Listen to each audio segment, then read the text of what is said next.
Assalamualaikum warahmatullahi wabarakatuh. Perkenalkan, nama saya Andi Nur Sakila Putri Cempaka, NIM S2 092019210003, Prodi Ilmu Kelautan, Angkatan 21, mahasiswa Institut Teknologi dan Bisnis Maritim Balikdio Makassar. Oke teman-teman, di sini saya akan menjelaskan mengenai lamun, mangrove, dan salmars. Sebelumnya saya akan menjelaskan apa itu lamun. Lamun adalah tumbuhan berbunga atau angiospermae yang dapat tumbuh dengan baik dalam lingkungan laut dangkal. Selanjutnya mangrove atau hutan bakau, yaitu hutan yang tumbuh di air payau dan dipengaruhi oleh pasang surut air laut.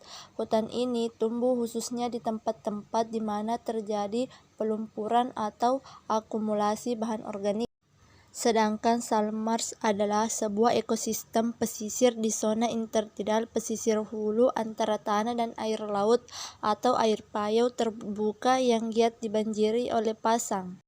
Selanjutnya jenis-jenis lamun. 1. Surfgrass bergigi atau dengan nama latinnya Pilospadic cerulatus yang ditemukan sepanjang garis pantai British Columbia dan Alaska Selatan, tumbuh di rawa-rawa garam di zona intertidal. Selanjutnya rumput Neptunus dengan nama latinnya Posidonia oceanica yang merupakan spesies lamun yang hidup di perairan Laut Tengah. Bagian tubuh Posidonia oceanica ini mengandung racun dan antioksidan. Pertumbuhannya dipengaruhi oleh intensitas cahaya, berperan dalam mencegah erosi di pantai, penguburan karbon, dan produksi oksigen di lautan. Selanjutnya eelgrass atau dengan nama latinnya Zostera marina. Lamun ini adalah tanaman berbunga laut yang paling luas di belahan bumi utara, yang hidup di perairan laut yang lebih dingin di Atlantik Utara dan Pasifik Utara, yang di bagian selatan yang lebih hangat dari jangkauannya. Adaptasinya di lingkungan laut di garis pantai.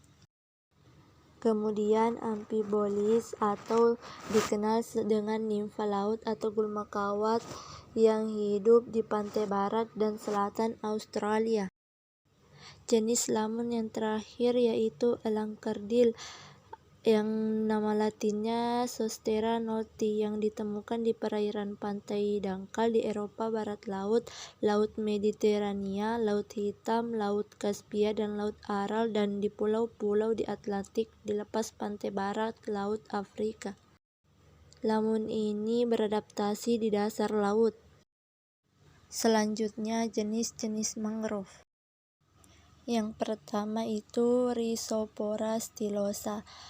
Mangrove ini tumbuh di daerah berpasir, pasang surut, dan berlumpur. Memiliki tinggi mencapai 15 meter, warna batang abu-abu kehitaman, berakar tunjang, dan akar udara mencapai 3 meter.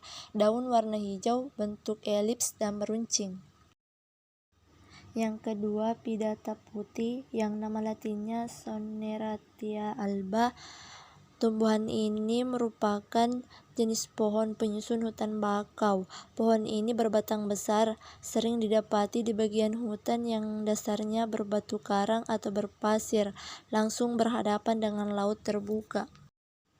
Selanjutnya bakau minyak atau nama latinnya Rhizopora apiculata Bloom.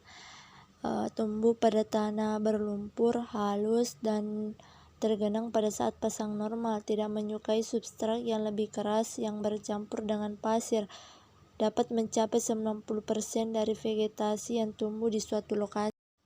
Kemudian mangrove merah atau dengan nama latinnya Rhizopora mangle.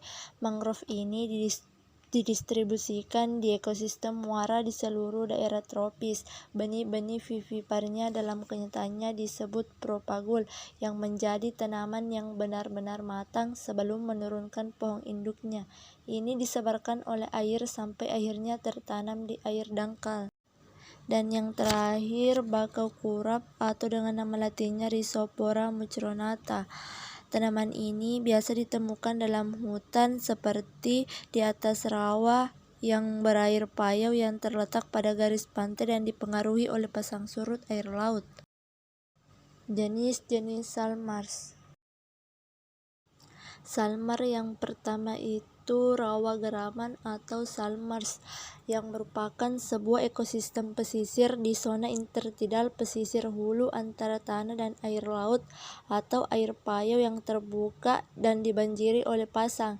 Ini didominasi oleh tumbuh-tumbuhan yang ditoleran terhadap garam seperti rumput atau perdu pendek.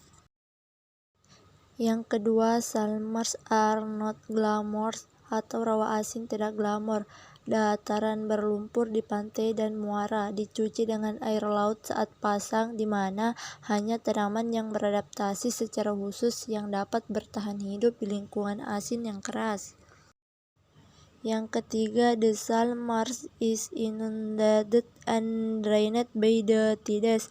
Rawa asin adalah lahan basah pesisir yang tergenang dan dikeringkan oleh air asin yang dibawa oleh pasang surut. Mereka berawal karena tanahnya mungkin terdiri dari lumpur dan gambut yang dalam. Gambut terbuat dari bahan tanaman yang membusuk. Selanjutnya, Distichlis spicata atau rumput musim panas yang kaku, tegak, dan hangat. Ini membentuk koloni lebat dari batang berdaun hijau tua setinggi 3 kaki, kepala benih, pendek, dan terdiri dari bulir besar dan halus. Dan yang terakhir, Sprantina patens. Sprantina patens merupakan rumput asli daratan pantai di seluruh Tenggara. Ini biasanya ditemukan di sepanjang rawa-rawa asin, dari daerah yang terendam air hingga lokasi yang agak dataran tinggi. Tumbuh paling baik di bawah sinar matahari penuh, tingginya bisa mencapai 3 kaki dan selalu hijau. Itulah pemaparan materi mengenai lamun, mangrove, dan salmars. Wassalamualaikum warahmatullahi wabarakatuh. Thank you guys.